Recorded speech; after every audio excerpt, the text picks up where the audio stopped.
करना चाहता हूं हमारे मेहमानों का। आलोक वत्स हैं, नेता भारतीय जनता पार्टी के, स्टूडियो में हमारे साथ। आपका बहुत बहुत धन्यवाद जुड़ने के लिए। पीकेडी नामबियार, आप पॉलिटिकल एनालिस्ट हैं, भाजपा को समर्थन देते हैं, संजय सरकार समर्थक हैं तृणमूल कांग्रेस के, और डॉक्टर शांतनु सेन राज्यसभा एमपी हैं और नेशनल स्पोक्सपर्सन हैं ऑल इंडिया तृणमूल कांग्रेस के।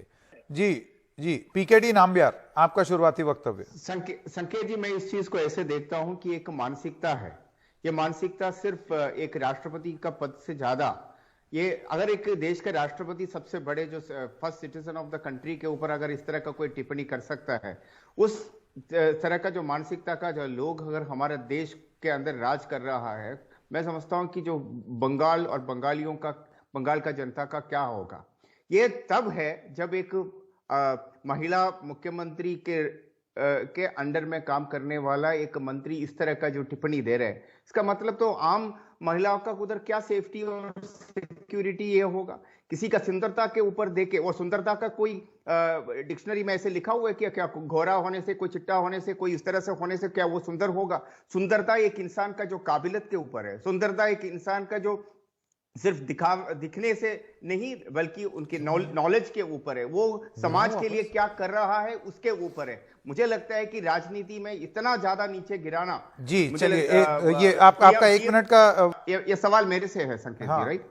जी तो मैं सिर्फ ये पूछ रहा हूं कि ये बीजेपी या तृणमूल कांग्रेस से ज्यादा, कोई पॉलिटिकल पार्टी से ज्यादा एक व्यक्ति वो एक अच्छे पद पे और या मंत्री है एक राज्य का, उस मंत्री ने हमारे देश का प्रथम वनिता के ऊपर आपत्तिजनक और बहुत ही गिरा हुआ अपमान शब्द यूज किया।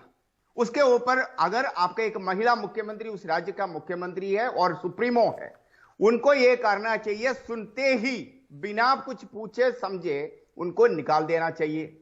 तो हम समझते हैं कि ठीक है, वो नारी को रेस्पेक्ट करता है तृणमूल कांग्रेस और ममता बनर्जी देश का नारी शक्ति को रेस्पेक्ट करता है, देश का शेड्यूल्ड ट्राइबल कम्युनिटी को रेस्पेक्ट करता है। जी चलिए, मैं सरकार साहब आपसे एक सवाल ये पूछना चाहता हूं। आपकी बात मैंने सुन ली, पीकेडी नामबियार और उसके बाद संजय सरकार, आपकी प्रतिक्रिया। मैं टीएमसी को मैं हमेशा कहता हूं, जो लेफ्ट विंग का जो दूसरा नया रूप है, मैं आज ये देख रहा हूं किस सामर्थ्य से इन्होंने जिस विषय के ऊपर हम चर्चा शुरू किया था उससे हटाकर कहां से कहां लेके जा रहे हैं। आप वापस ले बंगाल को कहते, बंगाल को कहते हैं कि मां दुर्गा को पूजा करने वाला, मां दुर्गा का शक्ति को पूजा करने वाले लोगों का राज्य है। उस जगह पे अगर भारत का प्रथम वनिता को इस तरह से अपमान करने के बाद भी आपको एक सेकंड का भी टाइम नहीं होना चाहिए, जो भारत के एकमात्र जो महिला मुख्यमंत्री है उसको हटाने के लिए, पार्टी से हटाने के लिए उसको आपका प्रेस कॉन्फ्रेंस की कोई जरूरत नहीं है। अगर if you wanted to walk the talk, you should have removed him, thrown him out of from the politics, not only from your political party। ये करना चाहिए था। उसके अलावा आप बड़े मैं निंदा करता हूं, ये कंडेम करता हूं, ये जो वर्ड है ना पॉलिटिक्स में, आजकल सामान्य जनता को जानते हैं, ये तो टाइम खरीदने का एक तरीका है। सिर्फ एक ही बात उसके ऊपर ये कि क्या कार्रवाई अभी तक आपने क्यों नहीं किया, कब तक करोगे?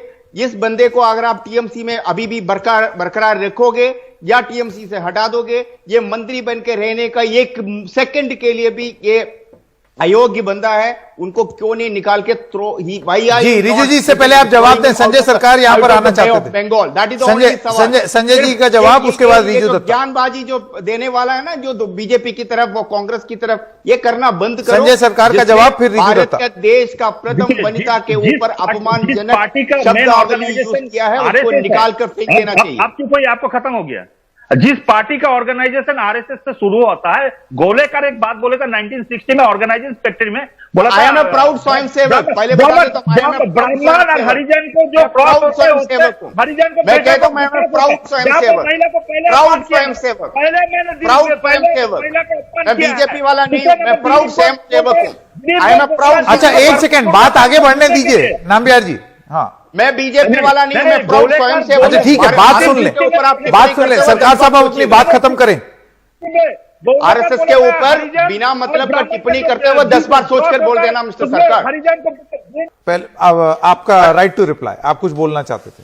बिल्कुल, वुमेन रिजर्वेशन बिल के ऊपर हमारा रिजू भाई ने सवाल खड़ा किया। मैं आपको याद दिला देता हूं। हाँ। पहला एनडीए गवर्नमेंट में ममता बनर्जी मंत्री थे। दूसरी बार जब यूपीए के टाइम पे ममता बनर्जी मंत्री थे और आपका जो टीएमसी यूपीए के साथ जुड़ा हुआ था। देश के प्रधानमंत्री से भी ऊपर एक पद पे एक टाइम पे सोनिया गांधी जी, ममता जी, ये सब लोग साथ में बैठे थे। क्या कर रहे थे आप लोग उस टाइम पे? तालियां बजा रहे थे। वुमेन रिजर्वेशन बिल को क्यों नहीं किए थे आपने? आप आज सीधा आज अब आप जब पॉलिटिक्स के बारे में बात करते हो तो आप तो प्रवक्ता है, हम तो फिर भी कोई सामान्य व्यक्ति है। आपको इतना तो जानना चाहिए, ममता बनर्जी इतनी सालों से क्यों वुमेन रिजर्वेशन बिल के बात नहीं कर रहे थे? नंबर 10 जनपद में जाते, चाय पीते, कॉफी पीते, डिनर करते, गले मिलके आते, वुमेन रिजर्वेशन बिल क्यों नहीं लेके आया? तो इसलिए ऐसे बातें नहीं करो। आज हम सिर्फ बात कर रहा है देश के प्रथम वनिता को ऊपर अपमानित दिलीप घोष के बारे में बात किया हुआ है। अरे कहां से जाते हैं भाई साहब आप? कहां पे? हम प्रथम वनिता, देश का प्रथम वनिता राष्ट्रपति समझते हो आप क्या होता है? जानते हो क्या होता है? अगर नहीं जानते हो तो स्कूल दोबारा ज्वाइन करो। उसके ऊपर अपमानित शब्द यूज किया हुआ है। सम्मान उसके ऊपर आप क्या, चाहे महामहिम हो बताइए, या बस कोई भी इतना ही महिला बात हो, है। सम्मान करना जरूरी है। ये राजनीतिक बवाल कहां जाकर के थमेगा ये देखना भी जरूरी है। आप सब लोगों का थर्ड ईयर आरएसएस से फोर्थ ईयर तक पहुंचे नहीं है। बहुत टाइम लगेगा। पढ़ लीजिए। मैं बिल्कुल मानता हूं। ठीक है, थर्ड ईयर अरे आरएसएस से देशभक्ति सीखिए, महिलाओं का सम्मान करना सीखिए। आरएसएस से चलिए आरएसएस की शाखा में आके ज्वाइन कर जाइए। कार्यक्रम अपने रोकना आप पड़ेगा। डिसिप्लिन हो जाइएगा, चौकवान हो जाइएगा, खत्म हो गया महिलाओं है। का सम्मान करना सीख आलोक जाइएगा। वत्स, रिजू दत्ता, पीकेटी नाम्बियार और संजय सरकार, आप सब लोगों का बहुत बहुत धन्यवाद हमारे साथ जुड़ने